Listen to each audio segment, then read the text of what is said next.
Hari ini terdakwa Ferdy Sambo, Kuat Ma'ruf, dan Ricky Rizal masing-masing menyampaikan duplik atau jawaban atas penolakan pledoi oleh jaksa penuntut umum. Kasus hukum terdakwa Ferdy Sambo menyebut isi replik JPU tidak menjawab secara yuridis pledoi yang disampaikan pihaknya. Sementara kuasa hukum Kuat Ma'ruf meyakini kliennya tidak bersalah dan seharusnya divonis bebas dalam kasus pembunuhan ini. Terdakwa Kuat Ma'ruf terlebih dahulu menjalani persidangan di Pengadilan Negeri Jakarta Selatan. Menurut kuasa hukumnya, Irwan Irawan, dalil replik yang disampaikan JPU pada 27 Januari lalu hanya berdasarkan asumsi, tidak berdasar dan imajinatif. Mereka juga menyampaikan 14 poin kepada JPU dan menegaskan kliennya tidak mengetahui peristiwa pembunuhan Yosua di Kompleks Polri Duren 3. Sementara itu, tim kuasa hukum Ferdy Sambo menilai JPU frustasi karena semua dalil tuntutannya terbantahkan. Rasa Mala Aritonang juga menyebut replik yang disampaikan JPU sebagai sebuah imajinasi lantaran tidak berdasar pada fakta dan bukti dalam persidangan. Kami tidak mendasari pada fakta dan bukti yang ada di persidangan. Sebagian besar justru kami memandang seperti lebih berimajinasi begitu. Padahal dalam persidangan ini kan kita betul-betul harus bisa membuktikan, artinya dari sisi jaksa punya tanggung jawab untuk betul-betul bisa membuktikan kalau tuduhannya adalah misalnya Pak Ferdy Sambo melakukan penembakan langsung terhadap korban, maka secara nyata itu harus bisa dijelaskan dan dibuktikan bagaimana secara nyata tindakan penembakan tersebut dilakukan dengan tadi kami sebutkan misalnya dengan senjata apa, jenisnya apa, bagaimana cara menembaknya, siapa duluan yang menembak, itu harus dijelaskan secara detail dan spesifik. Bahwa kami yakin bahwa saudara Kuat Ma'ruf ini bukan orang atau pihak yang harus bertanggung jawab atas hilangnya nyawa korban. Olehnya itu kami tetap berkesimpulan bahwa dia sepatutnya bebas dalam perkara ini. Dia harus divonis bebas karena dia sama sekali tidak melakukan apa-apa pun terkait dengan peristiwa Duren 3. Dia hanya disuruh memanggil. Ya, pemirsa, untuk mengetahui perkembangan terbaru usai pembacaan duplik ketiga terdakwa, kita akan tanyakan langsung ke rekan Bella Evangelista dan juru kamera Maesa Bismo dari Pengadilan Negeri Jakarta Selatan.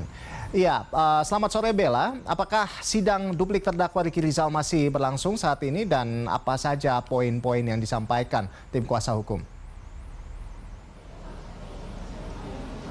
Baik Rolando, benar sekali. Memang pada hari ini kasus pembunuhan Brigadir Yosua Huta Barat memasuki babak baru, yaitu sidang duplik. Untuk diketahui sebelumnya, sidang duplik ini merupakan sidang terakhir sebelum ketiga terdakwa ini, yaitu Ferdy Sambo, Kuat Ma'ruf, dan juga Ricky Rizal menghadapi atau mendengarkan pembacaan vonis oleh majelis hakim pada Februari mendatang.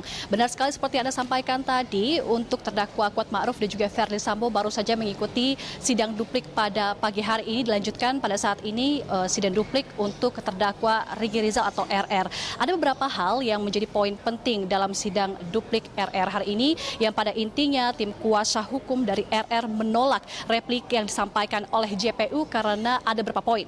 Yang pertama, bahwa replik JPU dianggap hanya merupakan pengulangan dan tidak dapat dibuktikan dalam persidangan. Dalam hal ini, tim kuasa hukum menganggap bahwa JPU tidak bersungguh-sungguh dalam menuntut terdakwa Ricky Rizal. Kemudian JPU juga dianggap tidak benar-benar memahami rentetan kasus yang terjadi di Rumah Saguling, sehingga dapat terlihat di sini seolah-olah terdakwa Ricky Rizal terlibat bersama-sama dengan Ferdy Sambo dan secara sengaja membunuh Brigadir Yosua Huta Barat. Kemudian yang selanjutnya adalah JPU dianggap berhalusinasi dan juga berupaya untuk menafsirkan sebab akibat, yang mana hal ini dianggap berbeda dari fakta hukum yang terungkap di persidangan. Rolando. Bella, tadi duplik sudah disampaikan kuasa hukum terdakwa Ferdy Sambo dan Kuat Ma'ruf. Majelis hakim juga sudah menentukan jadwal sidang putusan untuk keduanya. Apa kemudian tanggapan kuasa hukum jelang sidang putusan ini? Ya betul sekali Rolando, memang ada berbagai tanggapan dari kuasa hukum ketiga terdakwa ini. Untuk kuasa hukum dari Verdi Sambo sendiri yaitu Arman Hanis, ia mengatakan bahwa isi replik dari jaksa penuntut umum sama sekali tidak memuat hal-hal yang bersifat substantif. Kemudian ia juga tim kuasa hukum dari Verdi Sambo juga mengatakan bahwa tuntutan JPU ini terasa tidak berdasar dan juga hanya terlihat seperti atau bersifat seperti imajinatif atau juga halusinatif. Dan kemudian juga tim kuasa hukum menganggap berdasarkan hal ini JPU terlihat atau tampak seolah-olah frustasi sehingga kemudian replik tersebut atau tuntutan tersebut lahir. Kemudian terkait dengan tim kuasa hukum dari Kuat Ma'ruf yaitu Irwan Irawan, ia mengatakan bahwa duplik Kuat Ma'ruf pada intinya menolak seluruh replik dari jaksa penuntut umum karena tidak dapat dibuktikan kebenarannya secara faktual bahwa memang Kuat Ma'ruf terbukti melakukan pembunuhan berencana terhadap Brigadir Yosua Huta Barat. Nah, sedangkan untuk tanggapan dari kuasa hukum Ricky Rizal sendiri, karena memang kebetulan sidangnya masih berlangsung hingga saat ini, kami akan terus memastikannya. Sedangkan untuk sidang vonis, bacaan vonis oleh majelis hakim untuk ketiga terdakwa ini, untuk Verdi Sambo akan digelar pada tanggal 13 Februari mendatang, dilanjutkan untuk Kuat Ma'ruf pada tanggal 14 Februari. Sedangkan untuk Ricky Rizal kami masih akan terus memastikan apakah kemudian sidangnya akan digelar bersamaan dengan kedua terdakwa ini ataukah digelar terpisah. Demikian Rolando, kembali ke studio. Baik, terima kasih Bella atas laporan Anda dan selamat bertugas kembali.